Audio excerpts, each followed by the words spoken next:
Hello guys, ഇത് May 21. Yes, ദൃശ്യം 3 റിലീസായ അന്ന് തന്നെ ഞങ്ങൾക്ക് ടിക്കറ്റും കിട്ടി. നല്ല തിരക്കായിരുന്നു, തിയേറ്റർ ഹൗസ്ഫുള്ളായിരുന്നു. എന്തിന്, മൂവി തുടങ്ങി 15 മിനിറ്റ് കഴിഞ്ഞിട്ടും കുറച്ച് പേർ വരുന്നതേ ഉണ്ടായിരുന്നു. ട്രെയിലറോ റിവ്യൂ പോലും നോക്കാതെയായിരുന്നു ഞാൻ സിനിമയ്ക്ക് പോയത്. അങ്ങനെ മൂവി തുടങ്ങി.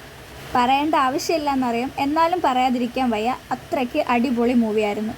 ഞാനും എൻ്റെ ഫാമിലി അടക്കം ആ തിയേറ്ററിലുള്ള എല്ലാവരും മൂവി അവസാനിക്കുന്നതുവരെ ആസ്വദിച്ചിരുന്നു. ഇത് ഞാൻ എൻ്റെ ഒരു റിയാക്ഷൻ പിടിച്ചതാണ്. ഫുൾ മൂവിയിൽ എത്ര തവണ ഓഡിയൻസ് കൈയടിച്ചെന്ന് പോലും എനിക്കറിയില്ല. അപ്പോൾ മൂവി കഴിഞ്ഞു. നമ്മൾ ഈ മൂവിയിൽ ലോസ്റ്റായി പോവും. എസ്പെഷ്യലി വില്ലനോടൊക്കെ നമുക്ക് അത്രയും വെറുപ്പ് തോന്നുന്ന രീതിയിലായിരുന്നു ഇതിൻ്റെ ഒരു ക്രിയേഷൻ. എനിക്കിതിനെപ്പറ്റി കൂടുതൽ പറയാനറിയില്ല. ഈ മൂവി കാണാൻ മടിച്ചു നിൽക്കുന്നവരായിട്ട് ആരും കാണില്ല എന്നും അറിയാം. എന്നാലും അങ്ങനെ ആരെങ്കിലും ഉണ്ടെങ്കിൽ ഉറപ്പായിട്ടും ഈ മൂവി കാണേണ്ടതാണ്. എനിക്ക് ഈ മൂവി ലാഗായിട്ടൊന്നും തോന്നിയിട്ടില്ല, കാരണം അത് അതിൻ്റെ കഥയ്ക്കൊത്ത് പോകുന്നുണ്ട്. ലാസ്റ്റത്തെ 30 മിനിറ്റ് അതിനെപ്പറ്റി പറയാൻ വാക്കുകളില്ല, അത്രയ്ക്ക് പീക്കായിരുന്നു.